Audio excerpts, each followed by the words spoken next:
Good evening, race fans, and welcome back to TRTM for tonight's coverage of Season 10, Round 3 of VSR Phoenix.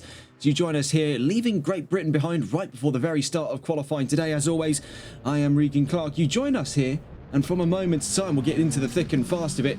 From a very sunny Stavelot, Belgium, right here at the site of one of motorsports' most hallowed venues, the Circuit de Spa-Francorchamps. Founded in 1921 as a street circuit, Spa quickly grew to become the largest ever FIA Grade 1 circuit ever constructed. A gargantuan 4.3 miles, a smidge over 7 kilometres, and 20 turns in all.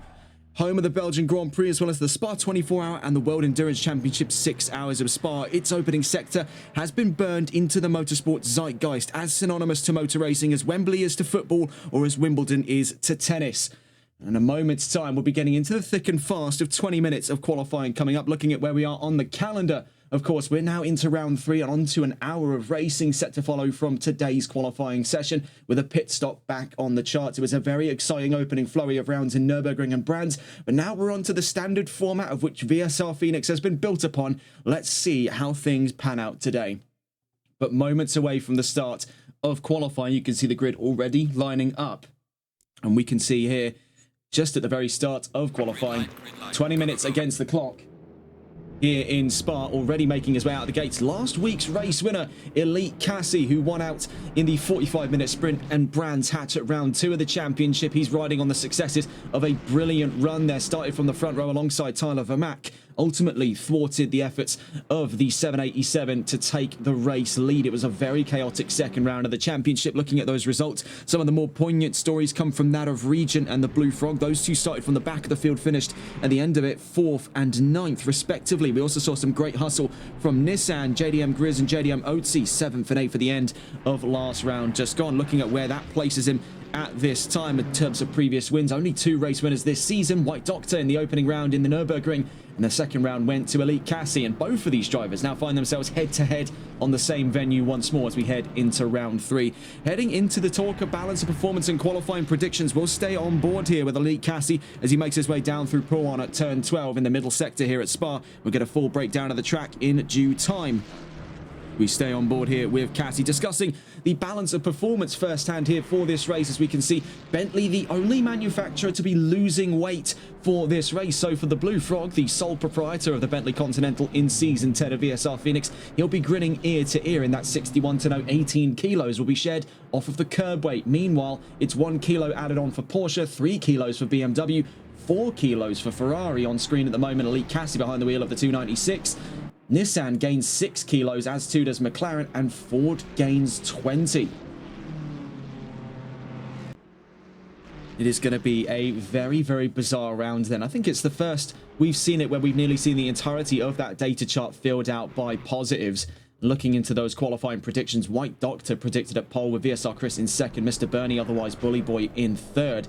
JDM Otzi and JDM Grizz round out that top 5. Wishful Winnings predicted in 6th with Twiglet 7th, Antion in 8th, Didinho in 9th, and Elite Cassie on your screens at the moment, who we're about to get a tour of the track with, in 10th place. Staying on board then with last round's race winner, Elite Cassie, as we make our way down through La Source here at turn 1. Now, our drivers will be starting the race on the run downhill here past turn 1, parallel to the GT paddock, but here comes what is possibly the most iconic section of FIA Grade 1 tarmac the world over has ever known. Turns 3, 4 and 5, then Eau Rouge and Radion. That climb uphill will see drivers attempt to bring the car absolutely flat out. You can see into the wall goes Elite Cassie on his first flying lap, so the first victim right off of the bat. Last round's race winner off to a very heavy stumble there on the exit of turn 4. Let's catch on board then with White Doctor, the round 1 race winner, to give us the rest of the tour as he exits the Kemmel Straight. Now into Le Combe at turns 7, 8 and 9. That was a very hairy start indeed for the number 98. The 54 now takes the helm of our tour here at the Circuit de Spa-Francorchamps. Heading down then towards Bruxelles, sometimes also called Rivage, down at turn 10. This downhill open hairpin right brings us into that middle sector, very vertical. It's a lot less gradual, a lot more gradual I should say, than what we see up at Eau Rouge and Radion. It's a much more stable decline. On the exit of the no-name corner then, turn 11, we head into Pouan. Turn 12, in an area that Formula 1 cars can take absolutely flat out. Our drivers will be daring to match them there, but you can see just how hard the GT3s have to push to keep all of that momentum in the tank down towards turn 13, I should say, at Campus. the turn 13 and 14 complex here as we enter that third sector proper in towards Stabilo. Stabilo in towards turn 15 here, still staying on board with White Doctor. Right behind him is Tyler Vermack. Then in through the curb of Paul Frere, in through turn 16. Now on the run into that final sector, and this is where the drivers will be staying absolutely flat out for the run in towards Blanchimont. Turn 17 up next, and then into turn 18. Flat left-hander. Exiting Blanchimont down towards the bus stop chicane. Turns 19 and 20 then for the first of our flying laps, where it has been quite the hair-raising start for Elite Cassie. It has been very, very silky smooth as it stands right now for the 54 and the 787. They'll be our first 2 times onto the charts then. So White Doctor from Tyler Vermack across the line goes White Doctor at 2:17.627. Then Vermack fastest by 0.07 of a second from behind him. The number 28 of VSR Chris. And then from behind him, GTR Twiglet. Now to discuss some of the changes coming into round 3 of the championship, we take a look here with also a few of the race control rulings after round 2. And it will see that Boy Shea is served a qualifying ban, and car number 24, Big Green Man, will start from the pit lane today. So no matter what he does, he'll be starting in the pits. So we're unlikely to see either of those two over the course of today. Of course, 20 minutes of qualifying right now, 5 minutes already down on the table, I should say. So we're struggling over our words here, out through turn 6 onto the Kemmel Straight. And of course, an hour of racing set to follow here in Spa. We see up into the top 5, one of the 2 Nissans. JDM Shawnee Mac now ahead of his teammate JDM Oatsy. The 2 Nissans just scraping outside of what is a BMW dominated top 5, but still sort of cresting that mound is a Ford Mustang. 7th generation Mustang currently piloted by Tyler Vermack. The 787, 700ths up the road from White Doctor down in second place. Had it not been for the interference then of the big blue oval, it would have been a BMW 1, 2, and 3 right now. Seeing then nearest to the line, Jayco 14, which peculiarly his teammate Boy Shea will not be seeing much of the number 7. Actually, I don't know if he's even in today's race, so we will have to be waiting some time. A rather peculiar point here is one new driver on the grid. Now, we've not been informed of this one's arrival, but Zetu 1997 in the number 12 McLaren, currently in the pit lane, a no-show as of right now. Nearest to the line on what appears to be an invalidated lap, but will stay on board with JDM Grizz. Shows up here as VSR Grizz. Now, of course, they all confirmed their usernames in the graphics just before the GTR, JDM, and VSR feud that we now see comprising Season 10's grid. Down towards the line then comes Grizz and the number 44 for Nissan. One of 3 Nissans in today's race.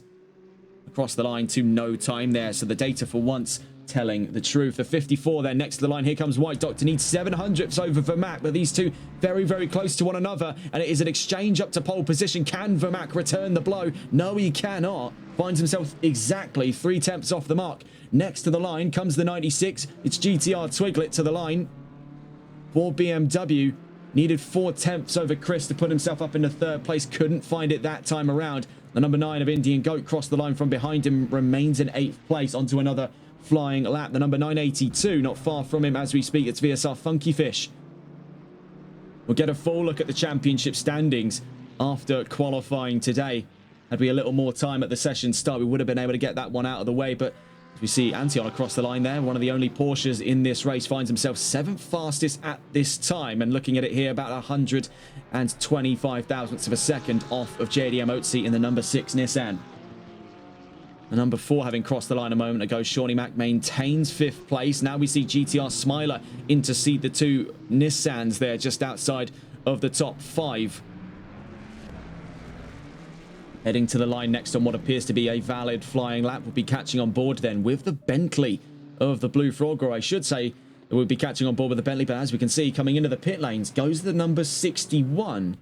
So very peculiar stuff indeed. Heading down towards the line, here comes Jayco 14 into the bus stop chicane at turn 19 and 20. Regent in chat asking, what's the predictions for us this week? Then, of course, we're led to believe at this time, Regent, and I believe as well, the Blue Frog will be gunning for another last to first attempt. Of course, their efforts were not in vain last week. They did have a very solid outing in Brands Hatch. Regent himself finished 4th place, with the Blue Frog finishing in 9th. Both of them started from the back of a 20-plus car field, so they did not do too bad against the odds here, and Spa could give them even more of a fighting chance here. It's a much more open track than Brands Hatch was last week. Jayco onto a flying lap then.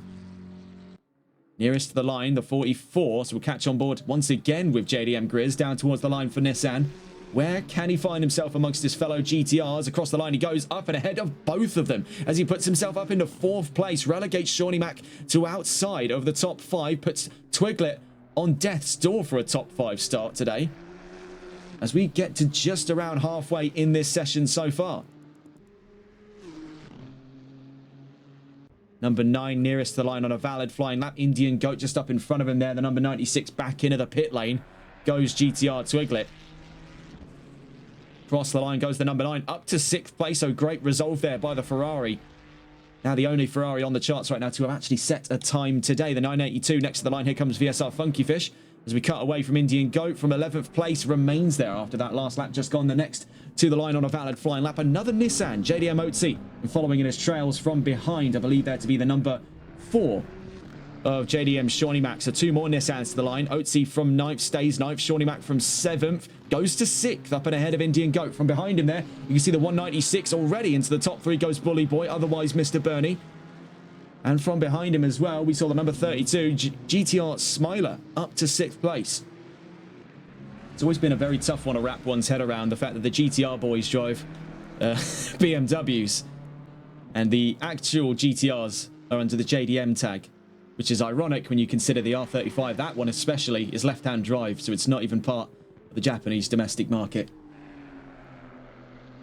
Next to the line on what appears to be a valid flying lap would be catching on board with Timo, otherwise the Eurofighter 2013. They're having a lot of trouble there out through Blanchimont. You catch one of those curbs, it can be killer. I think he's gotten off quite lucky there with just a track invalidation. Nearest to the line then from behind him will be the number 12 car. So we catch on board now as it stands with Zetu 1997. Now, we don't have any data to hand on this newcomer to the grid, but he's already finding himself in a spot to bother. Down at turns 19 and 20, following on his trails is the number 98. We saw have a very rocky start to today's session. Can it be redeemed as we're past that halfway mark in qualifying today? Down towards the line comes Elite Cassie in the number 98 from 13th place. Doesn't yet set a time on the charts. The 44 from behind him is JDM Grizz, maintains a top 5 position for the time being. 787 nearest to the line, Tyler Vermack, though on what appears to be an invalid lap time for that Mustang.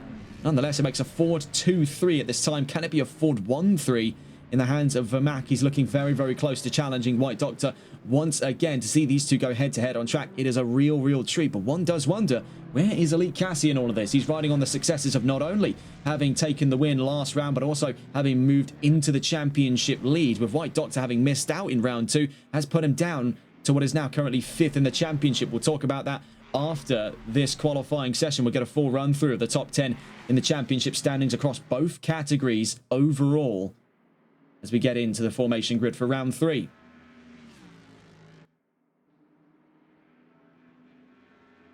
Having crossed the line a moment ago, the number 6 now, JDM Otzi, supersedes the 44 of Grizz by a factor of 140 thousandths of a second. That's 1/10 and 400ths between the two Nissans there at the very, very back of that top 5. Next to the line, the number 28. VSR Chris having just crossed the line a moment ago, but can't find enough pace in that number 28 BMW to get up on to that 3rd step of the podium. He's in and around, looking at it here, talking about 8/10 of a second to catch up to Bully Boy 96 in the 196 Ford Mustang. Next to the line, the number 14, Jayco 14, on his way to the line. He's had a few troubles over the course of qualifying so far, but this looks to be his first legitimate lap to the line. Let's see what he can do. Across the line from 16th place, and seemingly it wasn't one valid for the charts. Even though it showed him as grey on the map, it didn't give us a time good enough for validation. In towards Blanchimont, the 44 being trailed there in the background. They AF Corsa clad colours of that Ferrari That's Elite Cassie trailing on the back end of them at the moment. JDM Grizz we're on with in that 44 Nissan. He's had great resolve here, but recently pushed out of the top 5 by his teammate. Needs 140 thousandths if he is to make his way back to the top 5. Across the line he goes and can't find it. So with 6.5 minutes to spare here, is it looking a little bit bleak for Grizz? Absolutely not, I would say. Starting on that 3rd row in Spa, especially on a 20-car grid, you can consider yourself quite lucky. The danger zone is really starting in that middle of the pack here. You'd be looking at a gap anywhere from sort of 8th to about 15th to 16th there. That crunch where you've got a sizable portion of cars behind you, you've got a sizable portion of the cars ahead of you. That's the part that gets ripped clean down the middle, and usually it ends up with a lot of trouble. 982 next to the line. VSR Funky Fish from 11th, still gunning for a top 10 start. And across the line he goes and up to 9th place. So does more than enough to cement his position inside the top 10 for the time being. 5 minutes left to go in qualifying. The number 1 across the line. I was about to say VSR Antion, my mistake. GTR Antion. Don't want to get these clan tags wrong. They will have me for that one. Gets across the line to 9th place for Porsche. 61 heading to the line again, but into the pit lane. I think we're definitely starting to see here. It's a lot of sighting runs for that number 61. A lot of reconnaissance being done for the Blue Frog today. Of course, he looks to be starting from the back of the field alongside his comrade in arms, Regent, in the number 420. Otherwise, FR77 on our heads-up display. 96 across the line a moment ago to start another flurry of flying laps. It's GTR Twiglet just outside of the top 10 now. He was pushed out of commission there by that of Funky Fish. The gap between himself and Funky Fish, however, you're looking at a factor of about 700, not 700ths. Actually, yes, 700ths and 2,000ths of a second between the two. Nearest to the line then, Zetu 1997 once again. This newcomer to the grid, we'll see what he can do, making his way down towards the line. The number 12 McLaren. In towards turn 19 and 20, you can see there's a little bit of rear right lock going on there. He's got his ABS really dialed down, trying to get as much stopping power out of that McLaren when he gets into the heavy braking zones here at the very end of Sector 3. Across the line he goes, but does not set a time. So very bizarre stuff, but who is about to set a time, so it seems, is the number 98. Better late than never for the likes of Elite Cassie. Where does he position himself on the charts then, as Vermac leads by 700ths of a second to White Doctor? Cassie now 5th fastest. Looking at it there, needs a little under 0.2 of a second to put himself in touching distance of the 2nd row. VSR Chris, the nearest car to him. 54 across the line. Here comes White Doctor, and he does close the gap down, but still looking in a factor of a couple hundredths between himself and Tyler Vermac. A very closely decided front row at this time, but who takes home pole position in round 3's qualifying? Nearest to the line on a valid flying lap we've just seen across the line was the 44 to start another flying lap from behind him, though, is not Elite Cassie, sorry, Indian Go, another Ferrari, as a matter of fact.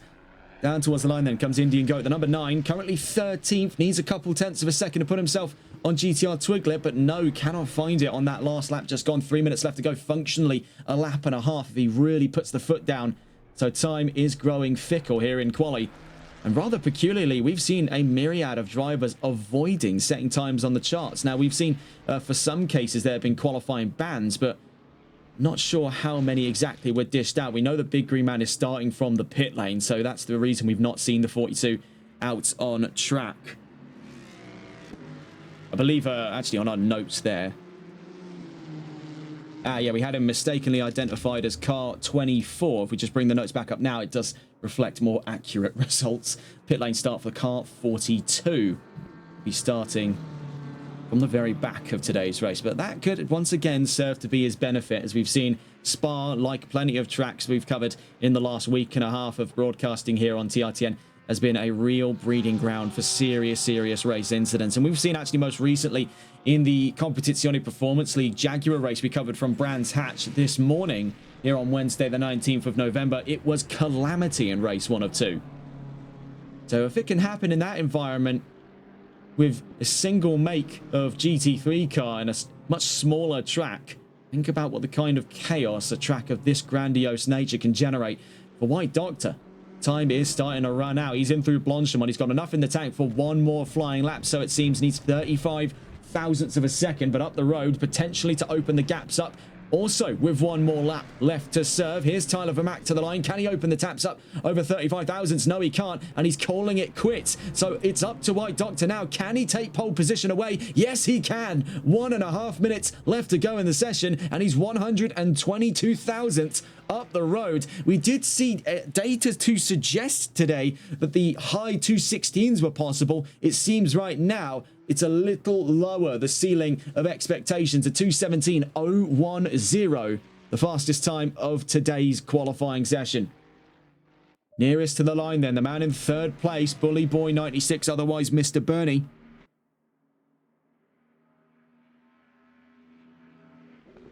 Making his way down towards turn 19 and 20. Needs 0.6 of a second. I wouldn't rule him out of it. We have seen serious resolve out of the Fords over the course of the last couple of qualifiers. Down towards the line goes the 196 with enough time for one more flying lap. And as you can see, he's split his gap clean in half there to 0.3 of a second. So if he can do that one more time, he could put himself in range of his fellow Mustang up on that second spot of the podium, up on the front row. The 787 may not even hold a front row by the end of qualifying. Let's see what the 196 can do. We'll catch up with him in just a moment's time. The number 98 of Elite Cassie maintains 4th place after his last lap.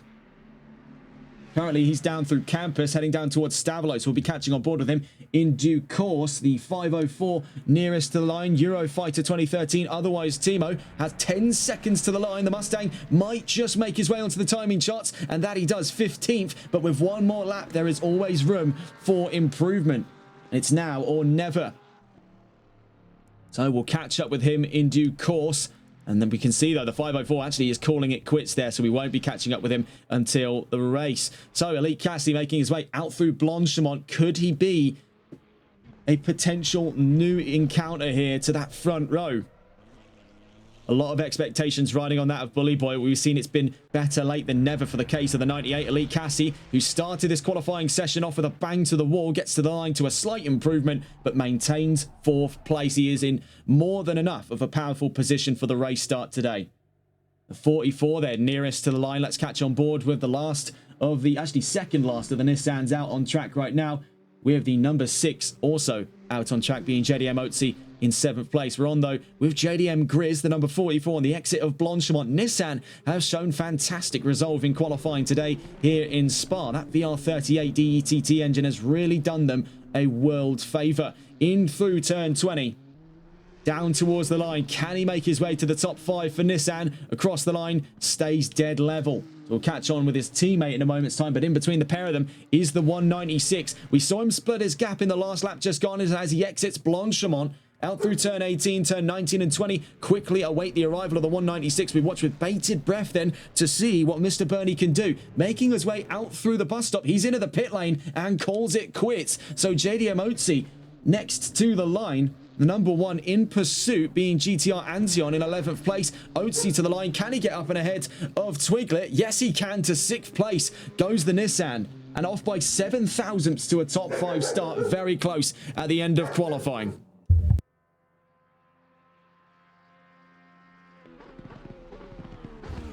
Antion then down through to turn 19 and 20. The last of our times for the charts here. The solitary Porsche of round 3. Where can Antion place himself? Will it be in the top 10?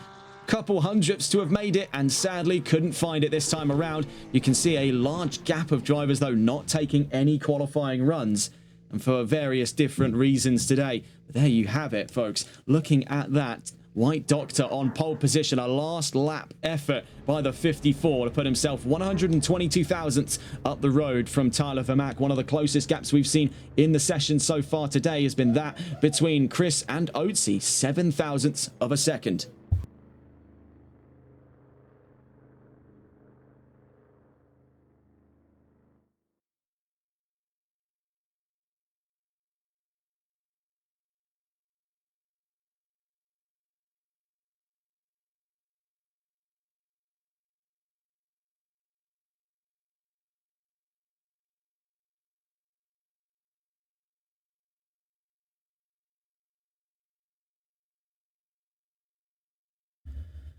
So, with the end of qualifying, we missed out on the opportunity earlier on today to discuss the championship standings, but let's take a look at some of the more dramatic changes to have happened over the exit of the first of the sprint rounds, last round in Brands Hatch. And taking a look at it, Elite Cassie now leads by a factor of 23 points over Tyler Vermack, 140 points strong for the championship leader. Vermack second, with Big Green Man maintaining third place. Region up from 6th to 4th now, 76 points and up the road as it stands from White Doctor. Actually, I may have to update the championship standings for just one moment here, folks.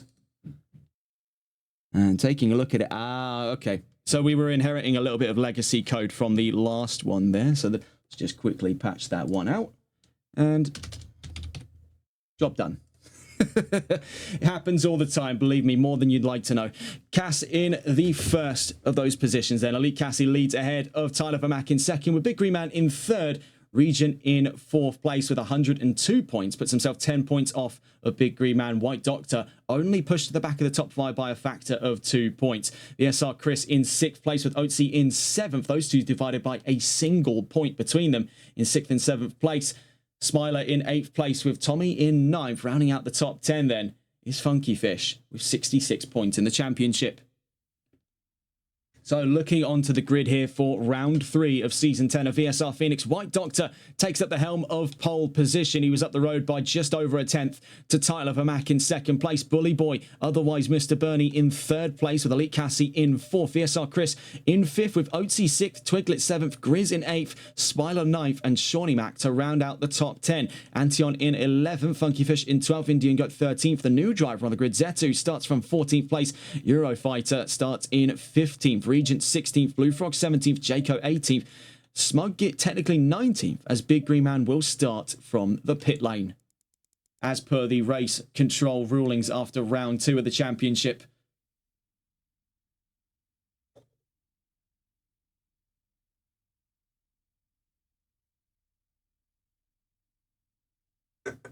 Looking at those division standings though, Elite Cassie leads in the pros, VSR Smiler leads in the AMs. On the podium for both, Elite Cassie, Tyler Vermack and Big Green Man for the pros, VSR Smiler, R3M Jaco 14 and Shawnee Mac for the AMs. Sadly, with no news today, we do find ourselves with about a minute before the start of the formation lap. We start here, of course, running parallel to the GT paddock. This is where the start-finish line will be, so we do have that run all the way down through Le Source, so a lot of the drivers can breathe a bit of a sigh of relief, as it were, not having to take La Source with 20 cars on the field, technically 19 as they run down towards what would have been turn 1 if they started out of the Grand Prix paddock. They'll instead be taking it upon themselves to run 2 abreast, nearly 20 cars in all, down towards Eau Rouge and Radion. So really, it's out of the frying pan and into the flames, as it were, for a lot of these drivers today. They're going to be a lot more hesitant, had I any mind about it, for round 3 of the championship. Ones to watch, though, especially that top 4. White Doctor, Tyler Vermack, Bully Boy, and Elite Cassie. Cassie, of course, leads the championship. Vermack is looking to lead in his own respect. White Doctor has some catching up to do after missing out in Brands Hatch. We'll catch on board now with the 54, who leads this formation lap, and will potentially lead out through Eau Rouge and Radion for the first time. It was a fantastic return then. Having missed out on that second round, White Doctor did not take this one lying down, was right back to work and right back into action. Was given some stiff competition there by the 787. Ultimately proved to be ill-effective to keep him off of pole position. This could be a very close fight on our hands today. White Doctor takes us away then for the start of the formation lap here in Spa. Major overtaking opportunities, you find them aplenty once we get out through Eau Rouge and Radion. You'll be looking down the Kemmel Straight, where straight line speed is going to be primarily in the court of our top 3 here. It could be a big struggle for Elite Cassie and the only V6 there in that top 4. Actually, as I say that BMW is also a 6-cylinder, so one to keep in mind there. But the V6 on those Ferraris have been already known to be a little bit more on the anemic side. Now, most recent reports out of Monza in the last couple of rounds of the NLRL Sunday League have proven that when tuned correctly and when with a properly low aero setup, the Ferraris can keep up with Ford and BMW, but they are still off by a couple kilometers an hour. So he's going to be feeling those effects running down the Kemmel Straight. It's going to be a lot of slipstreaming, a lot of side draft, and a lot of side-by-side action here, preparing us for the dive down into Le Combe at turns 7, 8, and 9. This could be either a major overtaking spot for many, or it could be a serious incident spot for quite a few. We've seen it every single time we've come to race here in the circuit de Spa-Francorchamps. There has always been some kind of trouble down at Le Combe. Another overtaking opportunity here, a little bit more brazen than what we would see down at Le Combe. You really do have to dive for it in most cases. It's down here at Bruxelles, otherwise Rivage at turn 10.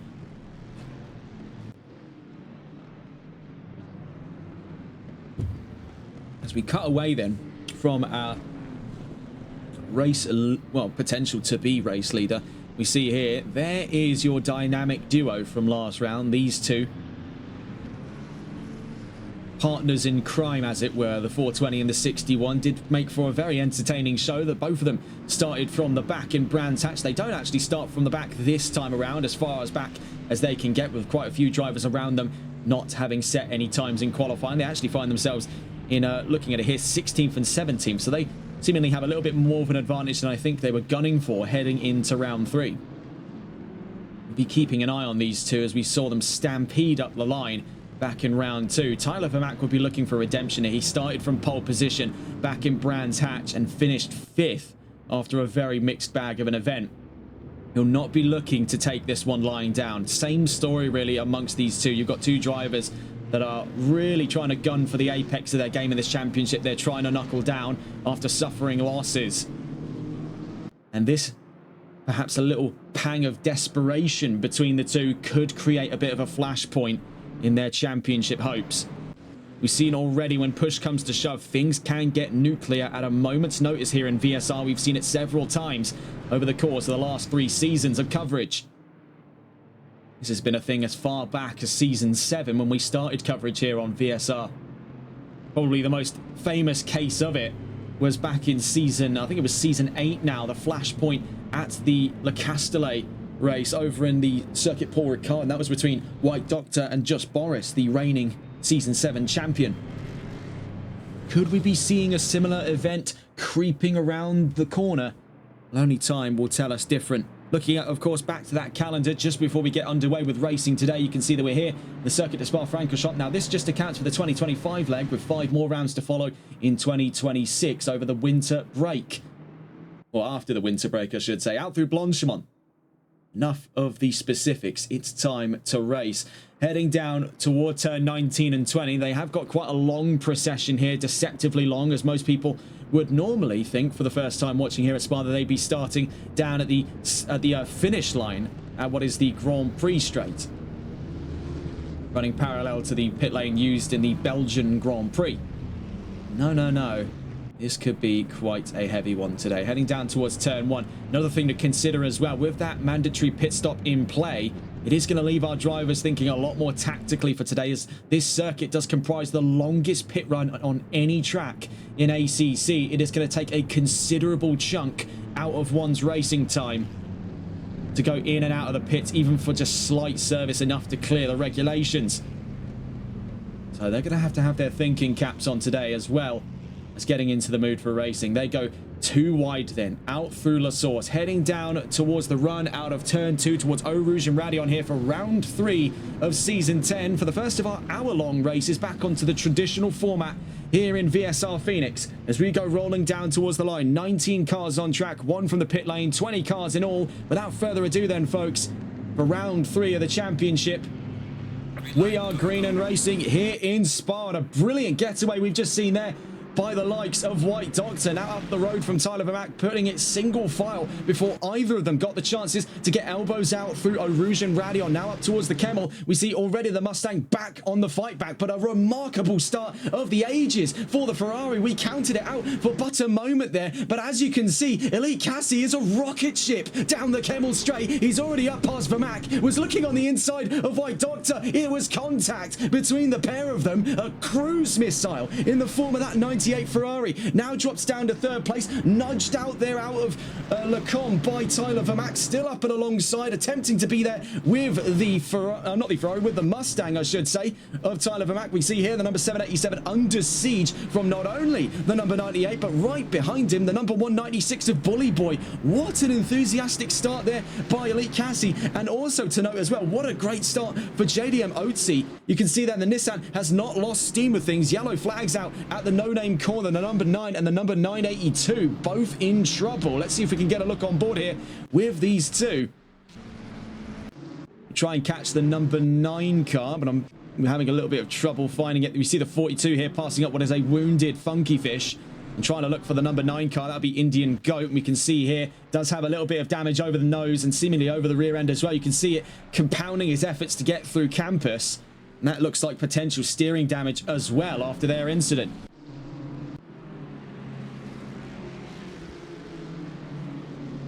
Looking up the order, White Doctor now a second up the road from Tyler Vermack, but Elite Cassie has clung tight to his chances of second place. We stay on board with Vermack, looking to defend against the advances here of Elite Cassie and Bully Boy. He's in the fight for second.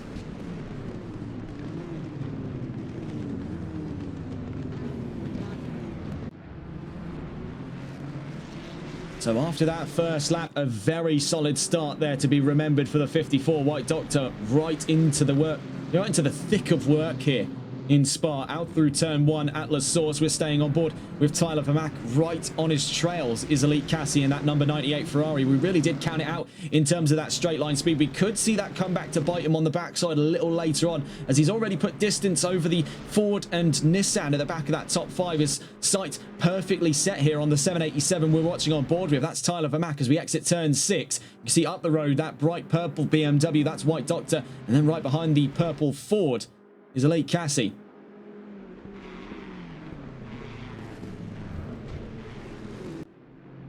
can see though he was definitely able to put a little bit of breathing space between himself and the 98 down the Kemmel straight. That's going to work to be his advantage over the course of this race, because he knows pound for pound it is very, very tough to outturn that Ferrari.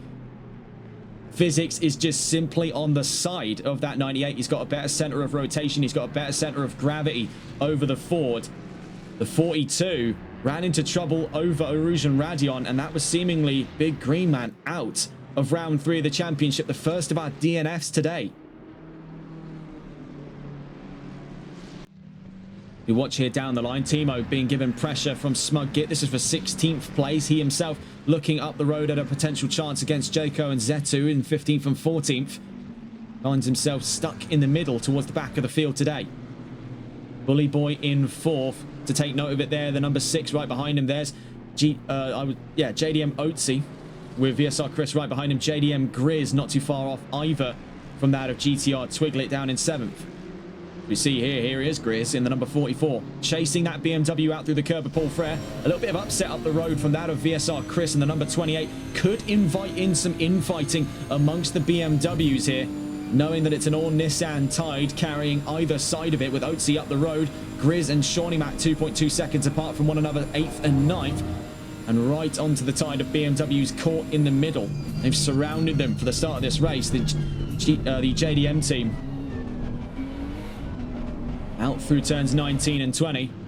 54 continues to lead. Let's get a look from inside of that top 5 once again, just to get a quick gander at the state of affairs here after that last lap. You can see the gap is starting to grow between Cassie and Vermack. This is the one track where Ford is nigh impossible to keep up with. See here, now that he's lost a lot of that slipstream, he has found himself in no man's land. A Ford in front and a Ford behind. He'll find very quickly as the race progresses that 196 will be catching up to him in due course, especially here on the Kemmel.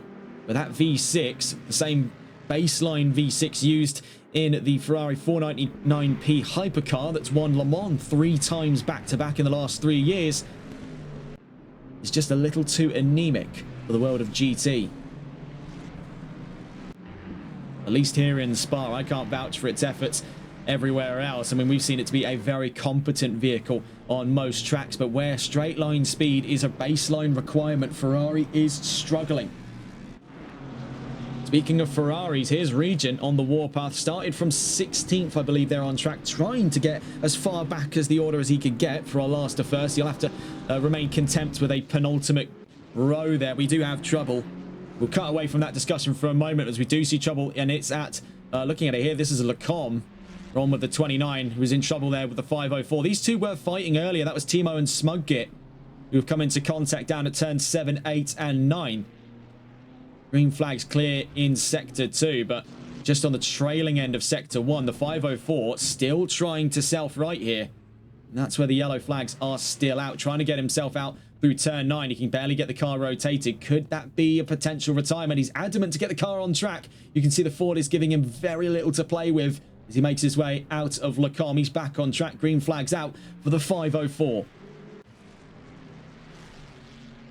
So as it stands after 5 minutes of racing, the 54 from the 787 and the 98. With White Doctor now leading this race, Vermac remains in second place. Cassie now up to third, ahead of Bully Boy on our screens at the moment. Otherwise, Mr. Bernie in the 196 behind him. We've got Otzi and Chris looking to duke things out here for fifth place. Not far away, GTR Twiglet in 7th. Right behind him, though, is JDM Grizz in the number 44 Nissan. From behind him, Shawnee Mac, and then GTR Antion rounds out the top 10 for Porsche.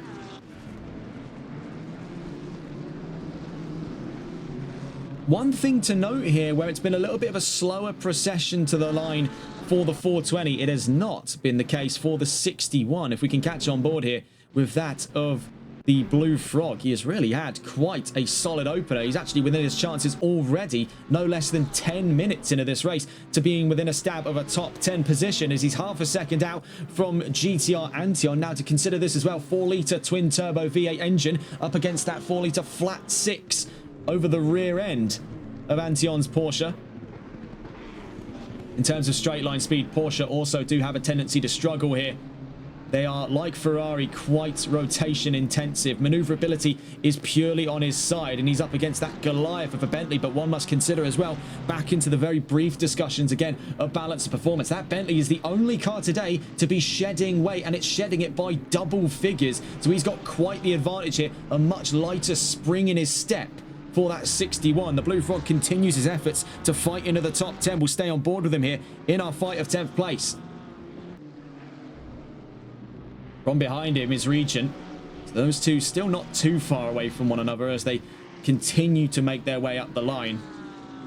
Right now we stay with Blue Frog and his efforts to get around GTR Antion.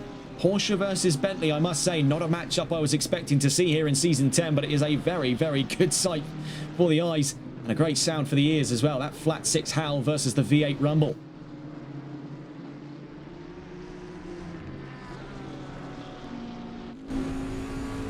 Of course, one of the more unique features of the Bentley is that it is one of only 2 cars that spring to mind in this game that are right-hand drive, the other being the Ginetta G55 down in GT4. Out through Blanchimont, you can see in the straightaway sections where he can keep his foot pinned to the throttle, the Blue Frog just gains. He is not losing ground when he's on the straightaways. Only in the corners is where that Porsche is making any efforts to out-rotate him. And actually, as a matter of fact, we are starting to see here what could be a 3-car fight further up the road, including the Blue Frog for 9th place, as we see Antion has gained considerable ground onto that of Shawnee Mac in 9th place in the number 4 JDM Nissan. So looking at where things stand, we stay on board here with that fight of 9th place. White Doctor leads after 10 minutes of racing here in round 3 of VSR Phoenix Season 10. Tyler Vermac in 2nd place with Elite Cassie in 3rd. Bully Boy in 4th with Otzi rounding out the top 5 for Nissan. VSR Chris in 6th with GTR Twiglet in 7th. Grizz in 8th. Shawnee Mac 9th. And Antion in 10th. We're watching on board here with the Blue Frog down in 11th. He was previously fighting for 10th, but as he's following on the line of Antion, both of them are intercepting that Nissan up the road. We'll just quickly cut it back into the fight of 10th, though, as we can start to see that Shawnee Mac is starting to escape these two slowly but surely. Regent from behind the Blue Frog at the moment is starting to gain ground. You can see there that that is quickly coming down to be a sub-second gap in the next couple of corners for the number 420 over the number 61. From behind him is GTR Smiler in 13th, Jayco in 14th, Zetsu in 15th, Indian Goat down to 16th after an incident. Same story for the 982 of Funky Fish down to 17th, Smugget in 18th, and Timo, otherwise Eurofighter, in 19th. 2 DNFs today. Actually, sorry, 1 DNF, I should say, and that was for the 42 of Big Green Man.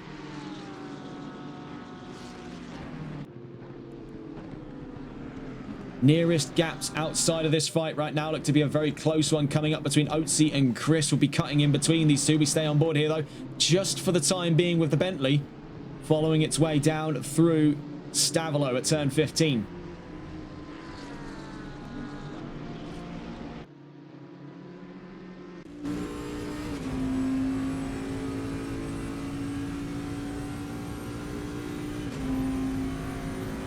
Following him in through Blanchemont here, as you can see him reeling that Porsche in. One of the major concerns that have been with the Bentley platform for some time is visibility. We'll see if that comes to be the case here, as trying to look his way up the inside. The Blue Frog is getting more and more ambitious, and with another slip up down at the bus stop chicane, Shawnee Mac drops back into the considerations of a fight for 9th. The more he continues to do that, the more he's inviting in Antion to come and have a go, and following right over his rear view is that of the 61. That's quickly to become a 4-man fight, with Regent now sub-second, making his way out through La Source at turn 1. The dreaded run uphill. I mean, let's get on board here with the 61 as we see up through Eau Rouge and Radio, and you can see just the heavy compression over the left-hand side, and it does force quite a few drivers over those curbs, and it's really a slippery slope once you hit that area. As we saw for Elite Cassie in his first flying lap, it is a one-way ticket to losing control of one's vehicle, and it can be a serious knock against the wall. I believe that is what potentially happened then to the 42 earlier on today, that being Big Green Man, who started from the pit lane and then quickly was out of this race. You see big step over on the inside curbs. He can't use the Bentley anywhere near as effectively as he was able to back in Brands Hatch, where he's able to decimate those curbs. As here, much higher. It's more encouraged to stay off of the curbs. Of course, being a Grand Prix racing venue, it's designed more with Formula 1 in mind. Of course, GT still makes its home here at Spa. The Intercontinental GT Series has the 24 hours of Spa, and also the World Endurance Championship with its GT3 division, also joined alongside the LMPs, or I suppose the LMHs in the modern day, come to the 6 hours of Spa every year. 29 most recently in trouble, believe that to be at this time. Looking further down the line, that was Smugget, with more trouble down through Lacombe and Melmedy.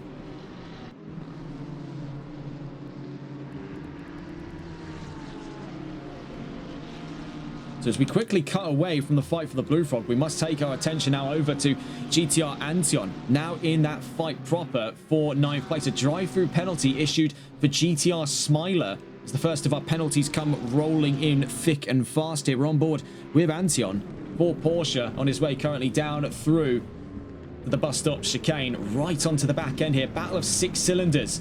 Nissan's legendary V6 versus Porsche's legendary flat 6. We see right behind them is the dynamic duo of the 61 and the 420, but turned around goes Shawnee Mac.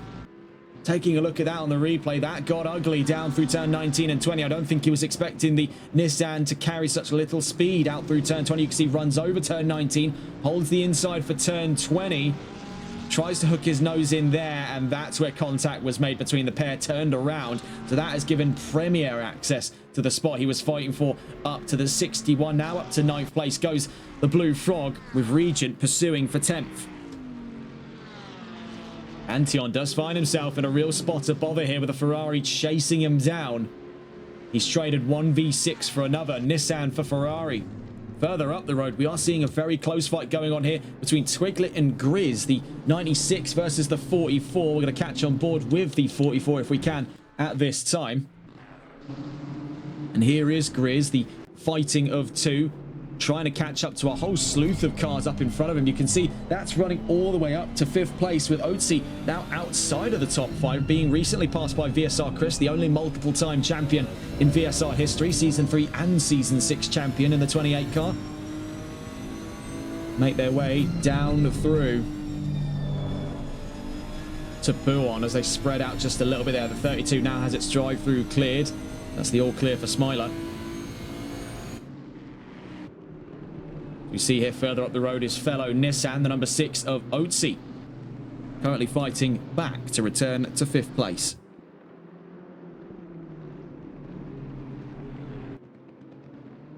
Now, taking a look at those previous champions, just on the discussion of Chris as well, of course, we mentioned he was the only ever multiple-time champion. You can see there was Season 3 and Season 6. We can also recount some of the last couple of champions as well. You can see the Blue Frog was Season 9's champion, a rather controversial season in the Porsche Cups. White Doctor in a controversial Season 8 clash with Just Boris took Season 8 for his own, and Just Boris with his first and only in Season 7 when we started coverage here on TRTN. One can only imagine then what the last 6 seasons before looked like. Now on the exit of turn 20, we're still on board with Otzi in his continued fight for 5th place, and he has really not lost steam since losing that position out. He's been slower on the last lap by about 7/10 of a second, but you can see it's not readily apparent as we make our way around La Source. The difference in pace as he's in that slipstream. He's in a very comfortable spot here, part of that slipstream train with another BMW behind him and another Nissan on its tail as well. So that being Twiglet behind him with Grizz on his tail. Looking further up the line, one is noting here that the 787 is catching up to the 54 at a rate of knots. Tyler Vermack is looking to fight with White Doctor for the race lead as they exit Lacombe and Melmedy. You can see that their dots on the map currently making their way down what is turn 10 is looking very close, but don't take your eyes too closely to that map as we've got a fight right in front of us as we see the battle for 5th kick off between Otzi and Chris. Very nearly tried for around the outside at the start of Lacombe, backs out by Melmedy, and now on the run down towards turn 10 we can see things are getting very, very lively amongst the BMWs and the Nissans from 5th all the way to 8th.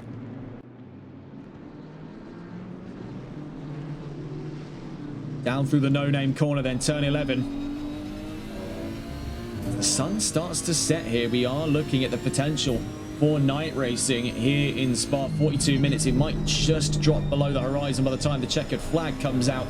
So you can see it's already in some respects beyond the horizon, but just based on how vertical this track is, when you're up in Sector 1 through Lacombe and Melmedy, actually, sorry, you're entering Sector 2 in Lacombe and Melmedy just after the Kemmel Strait, you could still see the sun as it glistens yonder the horizon. But as we make our way down to the lower sections of the track here in Sector 3 on the exit of Sector 2, out through Stavelot into Coeur Frere, the sun is nowhere to be found.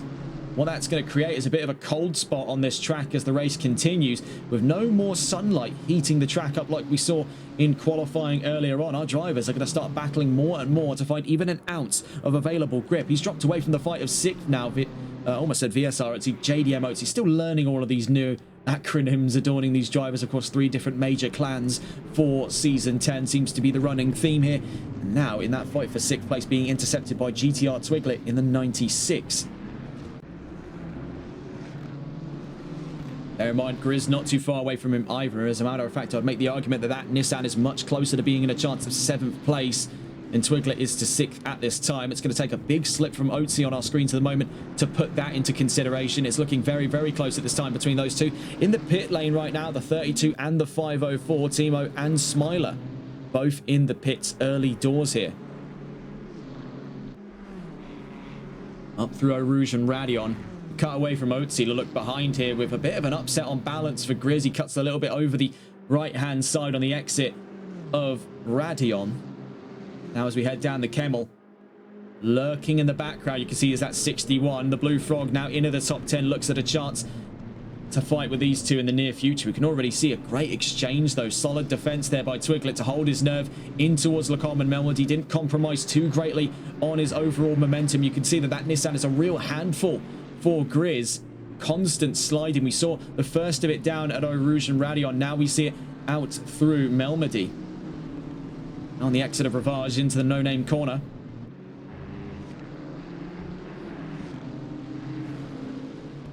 We do have what appears to be a yellow flag down at, I was about to say down at Melmedy, but it seems to have cleared itself, so we were just preparing those yellow flags there, but that's quickly resolved itself. We see up and around Poo on the 44, up on Twiglet, but he's going to be to the inside down towards Campus. So let's see what he can do. It's contact between the pair. The 96 collides with the 44, but somehow staying in the right-facing direction. The 44 somehow survives, but here comes the 61. Look at this now, intercepted by the Bentley, as more contact erupts between the 44 and the 96. Grizz and Twiglet collide, allowing an easier route for the Blue Frog, as now rolling in like a battle cruiser comes the 61, that ginormous Bentley on the exit of the Curva Paul Frere.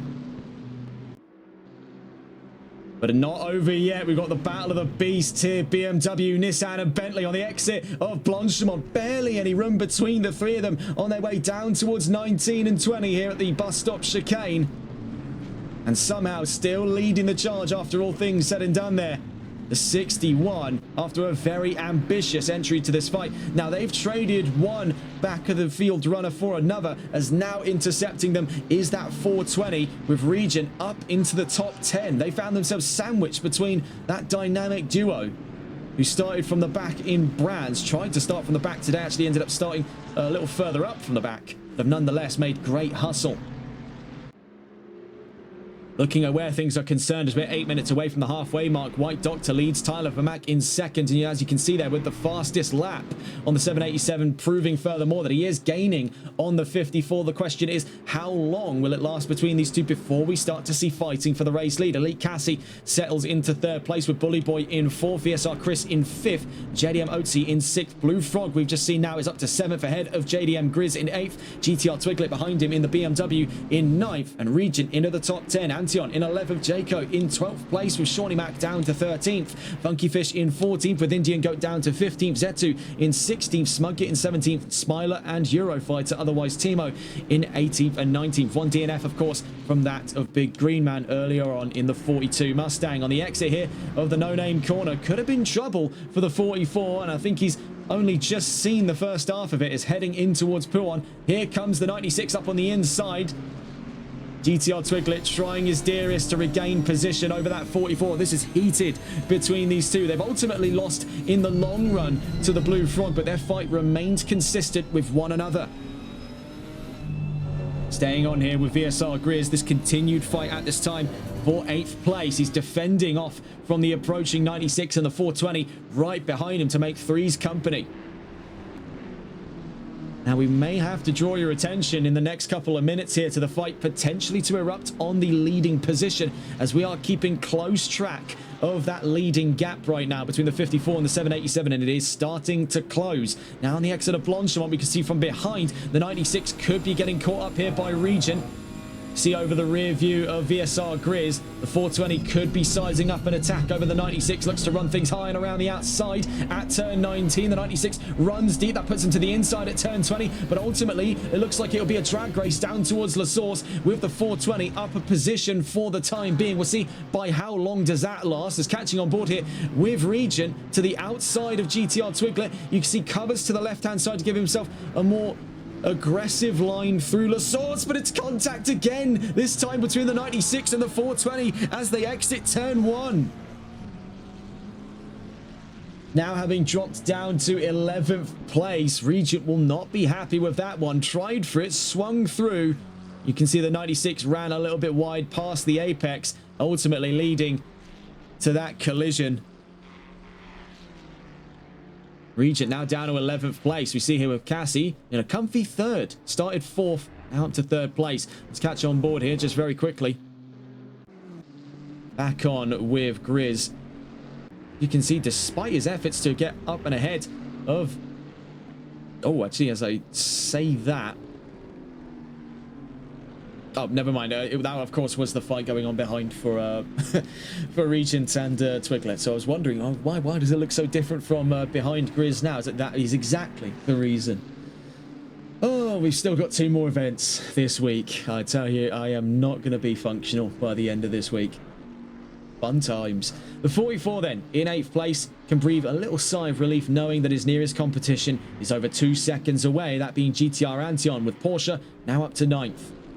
A very dramatic shift there between the 420 and the 96. bear in mind, in about 5 minutes' time, we'll be seeing potentially the bulk of our pit lane runners make their way in.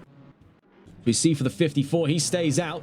The 787 looks to cut it into the pit lane. So here comes Tyler Vermack attempting an undercut on the 54. Now, this is a tough game to be playing, knowing the kind of strategic masterclass we've seen back in Season 8 out of White Doctor. He knows how to deal with an undercut by a driver behind him. He's not so foolish as to fall for a basic gambit like this. This is chess, not checkers.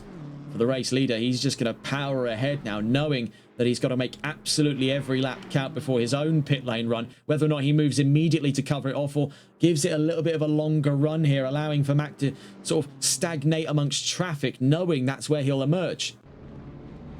You see, though, what it does promote is Chris up to third, Bully Boy up to second. You see, in the pit lane, then, is the 787.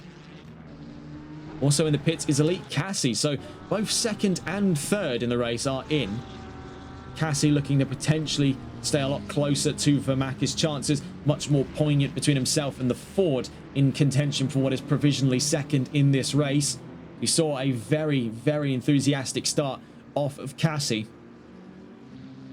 Ultimately, he was still stuck in behind the V8 of that Ford, an unstoppable presence on the Camel.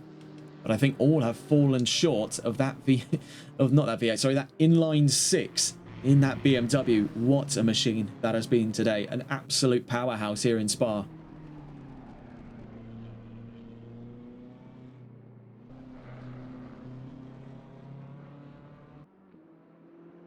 believe last time we saw a win at Spa by a BMW here on TRT. If I try to dig deep to remember, I believe it was back for, I think it was Melvin Milliston in the Sunday League Season 2.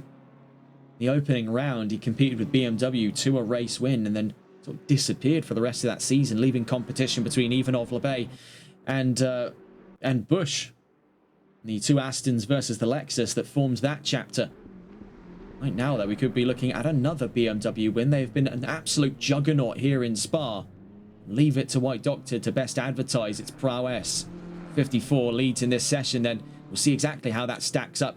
As right now, Vermack and Cassie are out of the pit lane and already making ground. Over Smugget there into the top 15 goes Tyler Vermack, with Elite Cassie not too far off of the beat in the number 98. Nearest fights on track right now have started to dissipate a bit, but closest gaps we can observe firsthand. 1.8 seconds at the last interval between Antion and Grizz. The battle of 6 cylinders here, the V6 versus the flat 6. They're reunited after it was previously a fight for Antion versus Shawnee Mac. Of course, we saw how that one unfolded. Into the pit lane comes GTR Antion, also into the pits, so it seems at this time. Having a look there, I believe the 420, no, he stays out, so that was Regent staying out. No one currently following him in then, so Antion buys lonesome as he enters the pit lane. See what the gunning rates here are for the 982. VSR Funky Fish into the pit lane.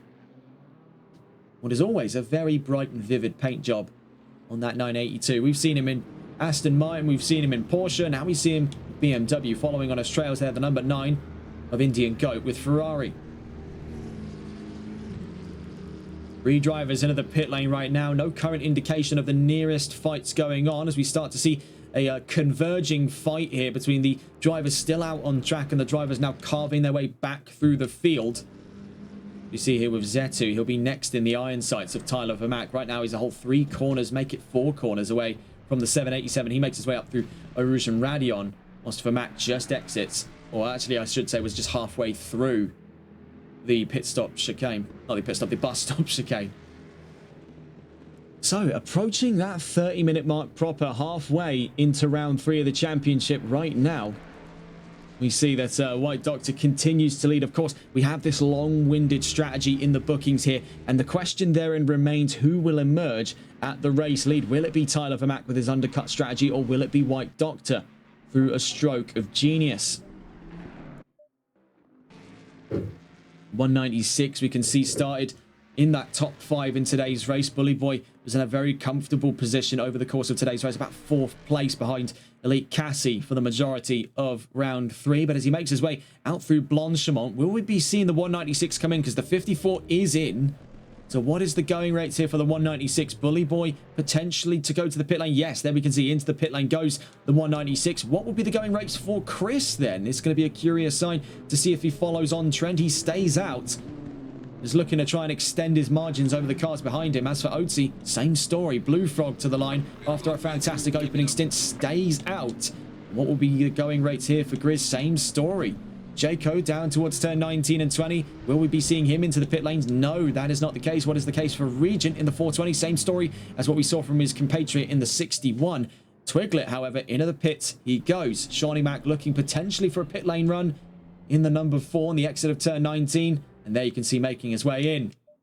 Zetu, the only driver yet to have pitted then in this, well, not yet to have pitted, the only driver we've yet to see the verdict on pitting. On his way out of Blanchimont. Let's see what he does here. The newcomer to the grid. Expectations still relatively ambiguous for the number 12. He stays out. Right now, Chris leads. This is the gambit that he's been playing for. Tyler Vermack has been waiting for this opportunity for far too long. He's currently rocketing his way out of Blanchimont. With White Doctor in the pit lane, Bully Boy not too far behind. That comprises at least 2 positions of the top 5. Moreover, it comprises the race lead. So with Vermack out through turn 19 and 20, we've yet to see White Doctor get off of his jacks and on the run out of the pit lane. This could be incredibly close as heading down towards La Source. Here comes Tyler Vermack. Bear in mind, just running parallel to Eau Rouge and Radion, still with a bit of a run to take before we see him back on track. White Doctor might have just done enough in this time, as you can see, just off in the distance. Just about to make their start out of turn 2 into turns 3, 4, and 5 is Tyler Vermack. So White Doctor clearly up the road, now past turn 6. We'll see, though, for Bully Boy, he's also on his way out. This is big news for Elite Cassie. He needs to get up past the 196 if he means to stay on the podium. And he's done more than enough there, as we already heard the sound of that V6 rocketing its way past. Now, as we see here, up in a third, or provisional third, I should say, goes Elite Cassie. He'll be in what is technically 10th place, just behind 9th. All 3 of these drivers, though, set to make considerable moves up the order. This is still provisional 1st, 2nd, and 3rd, unless something catastrophic occurs in the meantime. See here with Jayco 14, he's close by to Regent in what is a fight right now for 5th place. We'll see how strategy fares as the race progresses. We also see another fight going on much further down the line. This is between 17th and 18th. GTR Smiler versus Smugit, the 32 and the 29 on the exit of Kerber Paul Frere. Into the pit lane comes VSR Chris and JDM Otzi. Blue Frog stays out, so he has achieved very near to what his goals were today. And the same story for that of Regent. Both of them seem to stay out on track right now. 61 now leads here in Spa. Strategy will not make it so for the Blue Frog. He will be dropping down the order when he comes into the pit lane, but he has had a very valiant opening stint in that 61 Bentley. Against the odds here in Spa, he has found himself in a very solid position. We'll see exactly where that slots in after his pit stop. You can see from behind him there, the number 9 of India Go. He's running up on the scene of an incident, though, and that's for JDM Shawnee Mac with considerable damage out through Lacombe and Melmedy.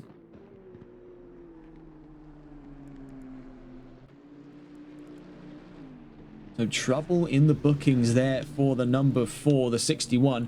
Close to intercept and lap that Nissan down in 15th place. Regent stays out then to inherit 2nd place.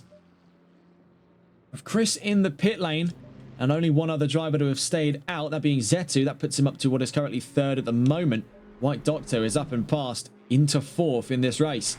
Tyler Vermack following for 5th, Elite Cassie following for 6th, but it is going to effectively be that top 3 by the end of today's race. 3 more drivers then to take their pit stops before the end of all mandatory pit stops in round 3, that being the Blue Frog, Regent, and Zetu.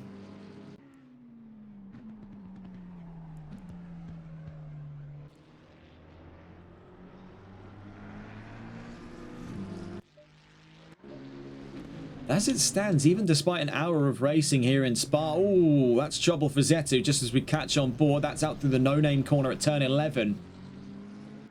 He's got damage over the nose of that McLaren. That's going to be an even longer stay in the pits as White Doctor is closing in and closing in fast. You see here, for White Doctor. We'll give any updates as and when we can here. The number 4 into the pit lane, I believe. There goes that of Shawnee Mack. He's into the pits with Nissan after damage to the nose cone of his car out through Lacombe and Melmedy. We're on board with White Doctor. Started from pole position. May not have led every single lap after pit strategy got in the way, so a Grand Slam is off the table, but he is still looking to return to the winning table here after winning that opening round. He's still got just under 25 minutes to go in this race, but is projected to return to the top step of the podium. 420 is in as well, so there goes Regent, leaving the 61 of the Blue Frog out by his lonesome as the last driver among 2 left to pit. We'll be seeing Zetu into the pits most likely on this lap with that nose cone damage suffered down at turn 11. We watch here with White Doctor. Zetu peels into the pit lane, so an easy position up for grabs there, back onto the podium for the 54. It is an inevitability as passing now Regent in the pit lane after he gets around turn 1. White Doctor will be up to second.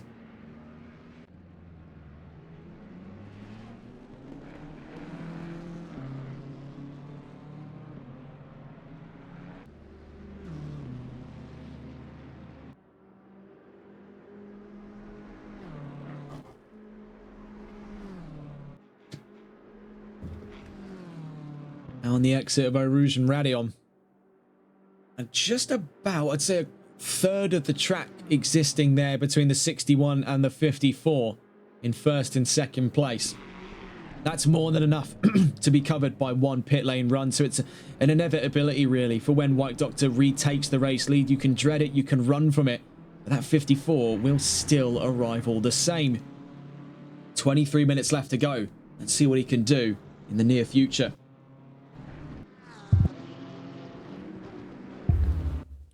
Looking around the track then, this is your current race leader. Started from toward the back of the field, though not exactly on the back row, with a myriad of drivers not setting times in qualifying today. Blue Frog now leads here in Spa, but he is still awaiting a run to the pit. Will it be this time around? No, as he stays out longer. Zetu still in the pit lane, repairing damages to his number 12 McLaren. Must say it has been a very valiant run here. He is gunning for driver of the day. Make no mistake of it. It is quite a peculiar challenge they've set to themselves to start from the back. And they've made it a bit more of a routine, a bit more of a ritual, as it were, after Brands Hatch, much to the chagrin of the race organisers, who would prefer they did the latter, or did the opposite, I should say, and actually qualify on the race day. But you can't deny that it has given us some fantastic viewing, these two, to watch them carve their way up through the field, and it's also just good practice for them as well. That conversation, oh, bit more lip there. That conversation is another topic for another time and another day entirely. We watch here with Tyler Vermack soon to return to second place. Then he's done more than enough for today to turn around some of those changes suffered over the last round after defeat in Brands Hatch. Started from pole, finished 5th. Ultimately, he fell to second place behind Cassie. Right now, as he's up the road from Cassie, that gap is going to continue to drop between himself and Elite Cassie. Currently 20, I think it was 23 points, all things said and done, between those two. Looking at the standings here, yes, that is the case. 23 points between the leading pair coming into this round, so that will start to shrink. But one thing to consider as well, that it's only 40 points between 1st and 5th, that being Elite Cassie and White Doctor, who right now is going to look in a few laps time to lead outright. So it's all going to start pressing in there, especially when you consider some extra factors in the mix. The number 420 of Region is currently 4th, up from 6th over the course of his efforts through Brands Hatch in the last round. He finds himself 9th at this time in this race, so he's still putting points on the table. And as far as he's concerned, all he needs is to outscore Big Green Man, who's a DNF for this race. Suffered early casualties up through Eau Rouge and Radion after starting from the pit lane over penalties incurred at Brands Hatch. So he is already going to be seeing at least some benefit today, but he's more likely than not to be intercepted in his efforts to get up the order by White Doctor. So he's going to find himself sitting, relatively speaking, net neutral, only maybe one position at the most for him, up from where he is 4th, potentially to actually it would be to stay there because White Doctor, with his current points haul, could be jumping up past him. 20 minutes left to go then. We're on board with Antion, currently in the back of the top 10, and with present company. GTR Twiglet behind him, 3/10 away and hunting down 10th place. The Porsche in good defensive form. We do have a yellow flag out past turn 6. That's for the number 9 Ferrari of Indian Goat. Let's see if we can catch on board with them here. Ran into some kind of bother up through Eau Rouge and Radion. That usually does come with major damages, but as the green flags come back out, you can see it's relatively speaking minimal damage for the number 9. Save for a bit of a dirtied car, but we're not particularly sure what has gone on for him as he makes his way out through Le Carme and Melmedy. The 61 is in, so the Blue Frog rings the Requiem now for the arrival of White Doctor to move back into the race lead here in round 3 of the championship. Makes his way up through Eau Rouge and Radion. It has been a very solid performance today out of the 54.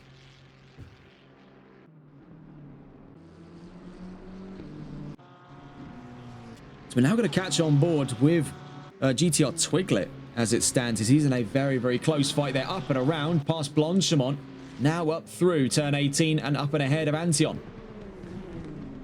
We seemingly rolled over to give him the position there in his efforts to charge up towards the back end of Regent and Grizz, who look to be the next fight on track here. That's for 8th place. Still in the pit lane. We've seen him come off of his jacks, so the 61 making his way out. Will the Blue Frog find his way to being within the ranks of the top 10? He makes his way out past the pit limit lines. That nearest car to him, that's the 504 in 18th. With Grizz, the nearest for actual position, 9 seconds and closing away. He's done more than enough right now to hold on to a top 10 position. So that is very admirable effort from both Blue Frog and Regent for their second week on the run here, to start from toward the back and then into the top 10. It seems that gap that Vermac spent the entirety of his first stint building over White Doctor has been nullified over the run of those pits. Now has to do it all over again with even less time than the first run around. 18 minutes left to go.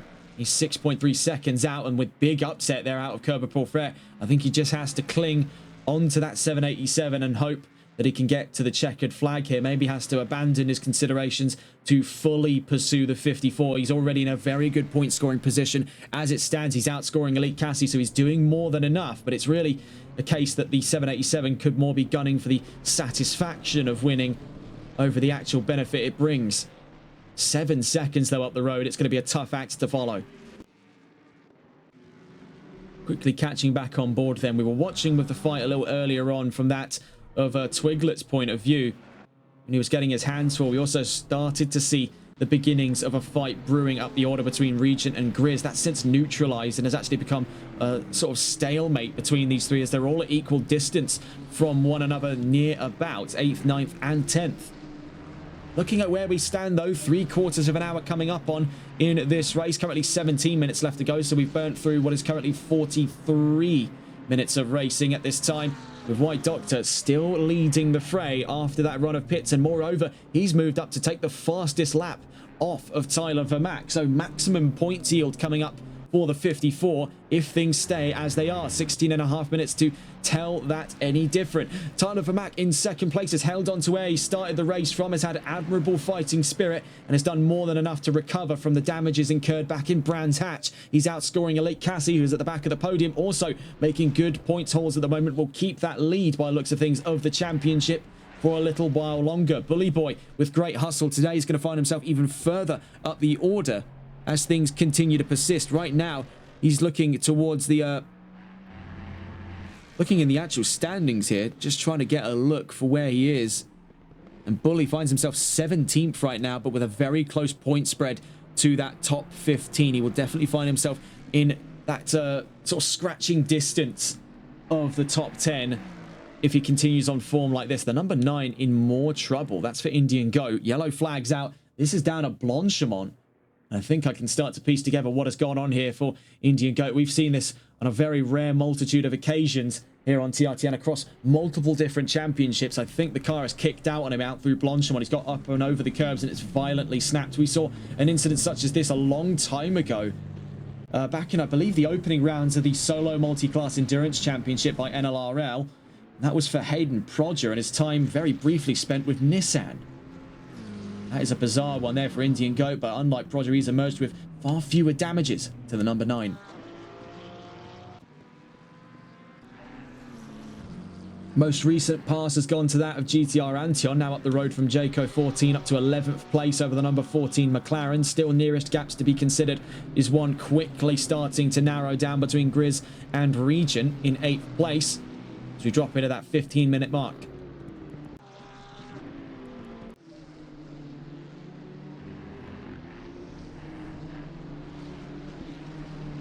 So back onto the discussion of the overall standings here with about 15 minutes just under left to go now in today's race. VSR Chris rounds out that top 5 with Otzi in 6th place, furthest up the order of any of the Nissans in today's race. He's up the road from the Blue Frog, who started towards the back of the field today, now finds himself in 7th place. Very good hustle there and looking at a very easy driver of the day nomination. JDM Grizz in 8th place up the road from Regent, who had he been a little closer to the Blue Frog would have put himself on that same status there as being in driver of the day nomination. Both of them started very, very close to one another towards the back of the field, find themselves both in the top 10 once again, but much closer spread than what we saw out of Brands Hatch, admittedly. Rounding up the top 10 and not too far away at all, GTR Twiglet in the 96, Antion in 11th, up the road from Jayco in 12th place, Funky Fish in 13th with Indian Goat currently 14th. Zetu not too far away at all at the back of the top 15. Right on his trails though is GTR Smiler in the 32, BMW in 16th place. The gap between them less than a second as they make their way in towards Stavilo. Smudgit in 17th, JDM Shawnee Mac in 18th, and Eurofighter, otherwise known as Timo. I nearly said Timu. That's the shopping website. Timo in the 504 is in 19th place. One DNF today, of course, comes from that of Big Green Man. The 42 with trouble out of Orouge and Radion out of the race. We also see just recent troubles here for the number 1 as GTR Antion runs into a serious spot of bother. He's relegated himself to the pit lane. And that could be a retirement with 13 minutes left to go. It looked like a major incident would have forced him into the pits right now. The number 1, his future left uncertain. Smiler slows all the way down. Now letting Zetu past him. That looks to be trouble as well for the 32. The 32 is out of round 3. With Antion still in the pit lane. That's our second DNF. Comes from GTR Smiler, I believe it is now. Nonetheless, Smiler out of this race becomes the second DNF in round 3. There could be 3 with that of GTR Antion in the number 1 Porsche.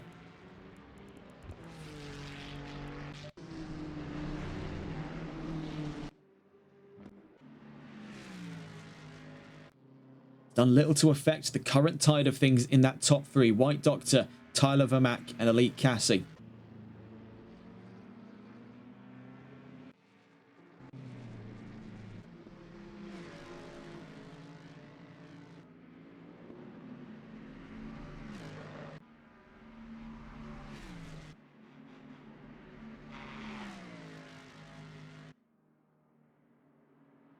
Minutes, just under 12 as a matter of fact, left to go in this race. The future of that number 1 left incredibly uncertain. One thing is for certain though, the gap right now for Regent v Grizz is starting to drop closer and closer to being within a second of one another. That could indicate a fight is around the corner here. The fight at the V6s, the battle on 6 cylinders when you consider all 3 in that fight. The number 29 is given a drive-through penalty.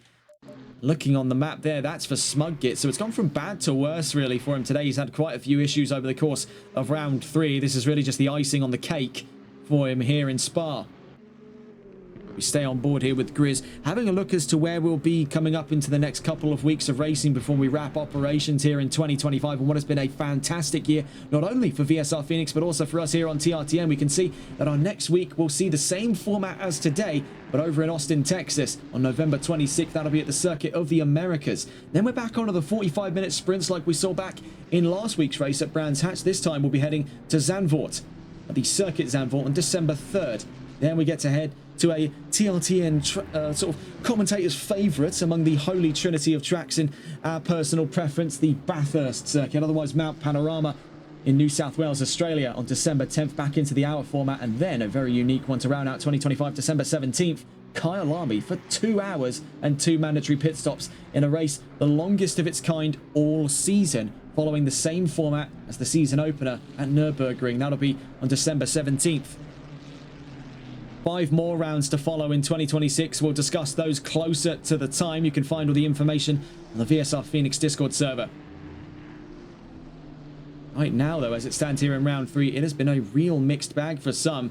It has been otherwise pretty solid racing here at Spa, as to be expected.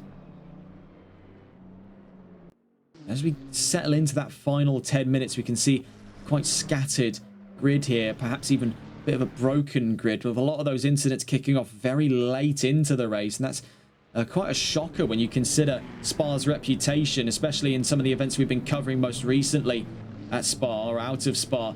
We've seen things go quite sour.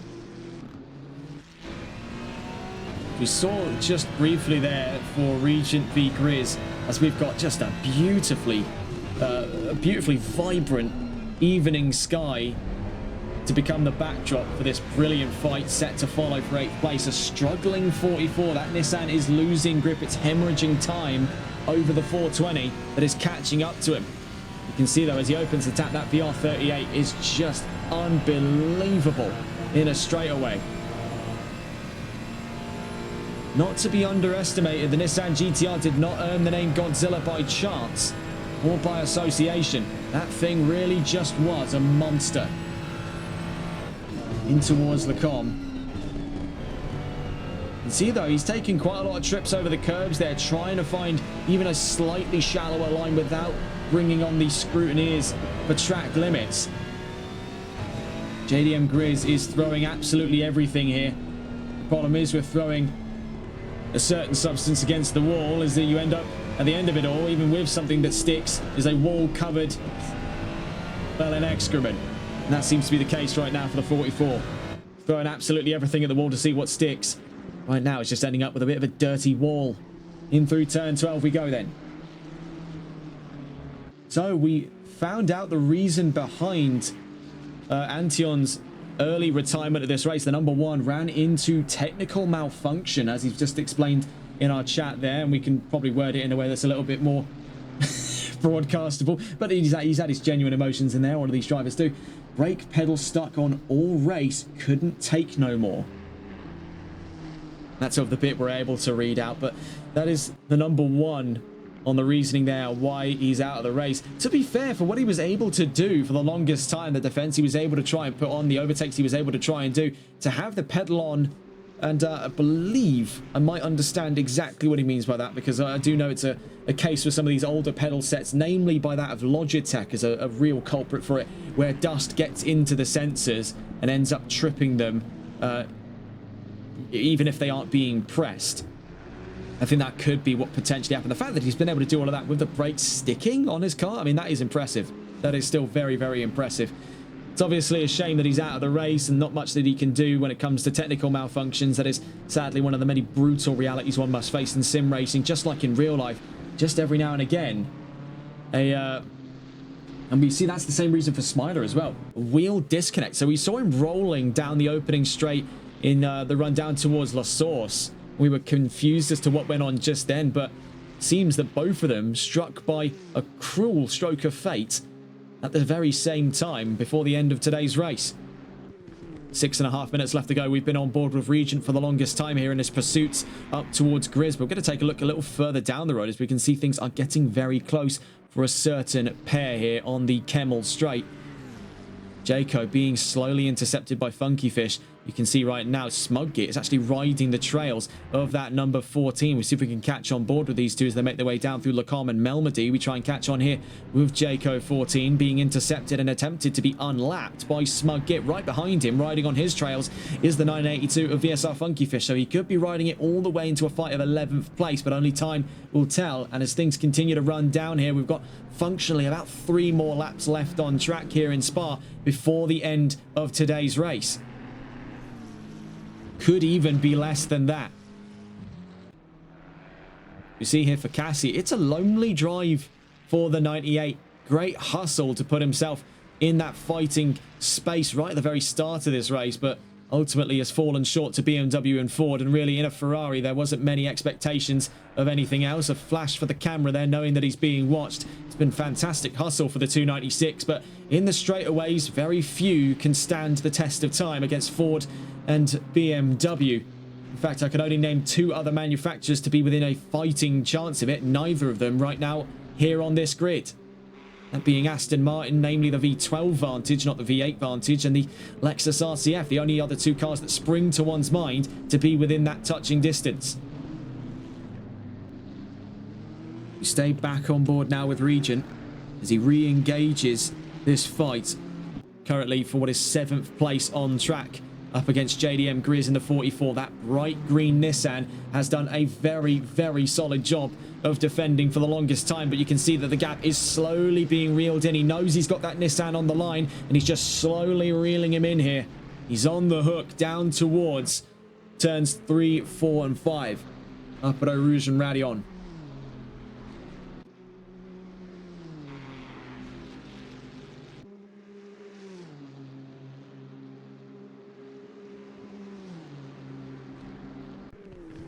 It's since become now a fight for 8th. I believe at one point it did say a fight for 7th place, so that does leave us a little bit confused, all things considered. But no, this is the fight for 8th place now, unless I was really just losing my mind, which wouldn't be a completely incorrect assumption.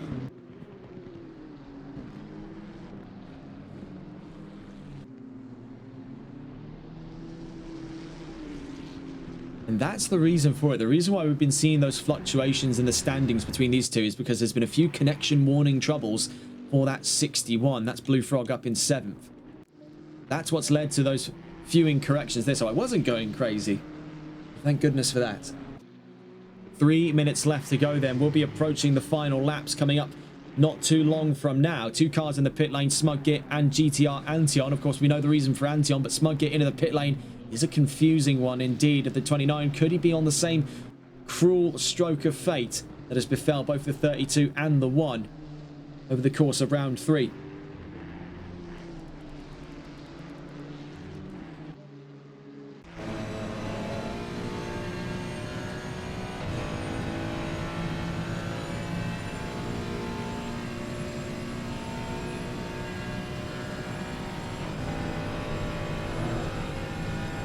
See, just a beautiful line from that Nissan. Used every available inch there, didn't get up and over the curbs. Very easy mistake to make, as you see running very late on the brakes there is Regent. Ends up catching the sausage curb on his left hand side, and that sort of pushes his car awkwardly out to the right, swerving there as we're on board with him, not to lose track of the objective up ahead. The 54 not far from the line, so we'll be catching on board with White Doctor over the next lap coming. He's not far from finishing this fight.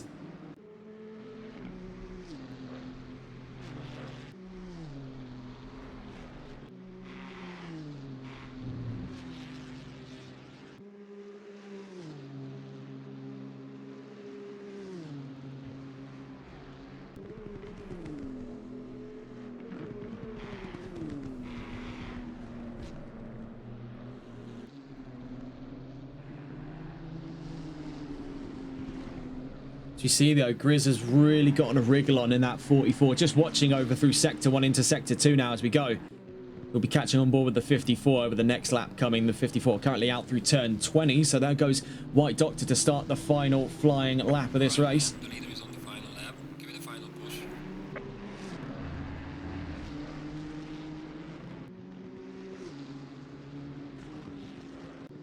Still totally locked in on this fight here between Regent and Grizz, but that 44 has gotten a real hustle forward in the course of this lap just gone. On the lap we're currently on here, lap 24, heading on to lap 25 in a moment's time.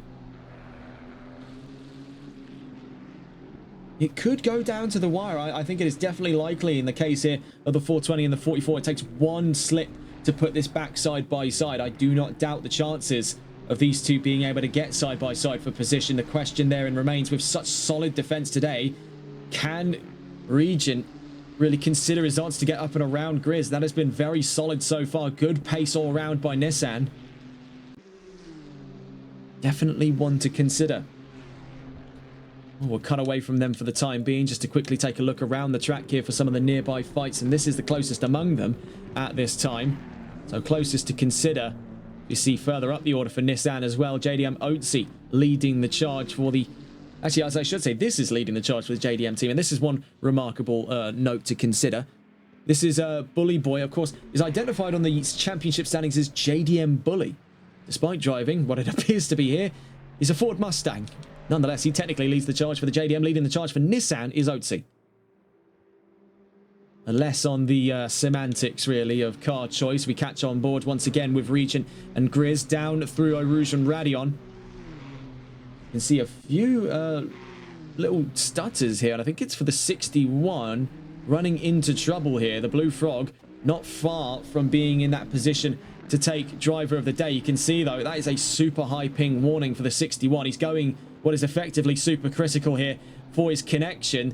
Could this be the cruelest stroke of fate? Well, we'll have to find out a little later on as we catch on board here with White Doctor, making his way down towards the line at turns 19 and 20 at the bus stop chicane, making his way to the checkered flag here in round 3 of the championship. It's win number 2 for season 10 out of White Doctor. He takes the checkered flag and wins here in Spa in brilliant fashion by a country mile to that 787. Tyler Vermack does more than enough to regain on some of the damages suffered over through Brands Hatchet's redemption for the 787. Finishes second place by 14, nearly 14 and a half seconds. Elite Cassie making his way to the line then. As we see down across the line in towards turns 19 and 20. Now to the line, as I should say. Here comes Elite Cassie onto the podium. So continuing to lead the championship, so it seems here. But by how much longer? As now the 54 is back in action. The 196 to the line. Here comes Bully Boy. Great hustle today for him. He could be finding his way back into the top 10 very, very soon. VSR Chris finishes at the back of the top 5, but in very, very respectable fashion. The multi-time champion has not lost his fighting spirit. The 28, 5th place at the end of today's race. As we see here down to the line, it could have been potentially one more lap into a fight between these two, but across the line comes JDM Otzi in 6th place with Nissan. And the Blue Frog from behind started towards the back, 7th place at the end of this race, and an easy vote for driver of the day. JDM Grizz to the line, up the road from him there. You can see that Shawnee Mac for 15th place. Right behind him, though, chasing him all the way to the checkered flag. It's down to the wire between Grizz and Regent, but doing more than enough to hold his own. Grizz in 8th, Regent 9th, Twiglet in the top 10 as he takes the checkered flag, the 96 in the top 10. Jayco 14 across the line there for 11th place. Funky Fish for 12th. We'll get the full results on our page in just a moment's time. The bottom line, your pro winner is White Doctor. And just quickly getting a gander as to who our winner for the AMS is concerned with. Looking at it here, believe it to be, unless I'm informed otherwise, I believe it's Jayco 14. Actually, no, hang on. Having a look here. I do apologise. Normally we are a little bit more adept with these things, but we are just double checking all of our notes. We want to make sure we're absolutely correct on this point. But if I am to believe correctly...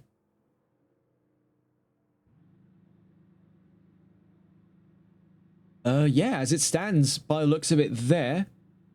Yes, so your pro winner is White Doctor here in round 3. Getting a look at the full results then. White Doctor wins with Tyler Vermack in 2nd, Elite Cassie 3rd, Bully Boy 4th, Chris in 5th, Otzi 6th, Blue Frog 7th with driver of the day, JDM Grizz in 8th, Regent 9th, Twiglet in 10th, Jayco seemingly there, your AM winner in 11th overall, wins in division in the number 14. Funky Fish in 12th, Indian Goat 13th, Zetu in 14th, Shawnee Mac in 15th, and Timo in 16th. Smug Git, Antion, Smiler, and Big Green Man, all DNFs in today's race. It has been a very hectic round then at round 3 of the championship. Looking at where we'll be, of course, back on the calendar. We had that discussion not a moment ago, but if you're wondering, for next week at November 26th, we'll be in Austin, Texas for the same format as you've seen today. 20 minutes of qualifying and an hour of racing with that mandatory pit stop in tow. Back on the standard format for 2 races here, as we'll be heading to the Circuit of the Americas for round 4 of the championship. Very well done then to our division winners. Very well done then to White Doctor. Back into fighting form after a week's hiatus in Brands Hatch. The 54 back on top with the fastest lap. Domination for BMW. That's all from us here on TRTN. Have a wonderful rest of your evening. Take care and good night.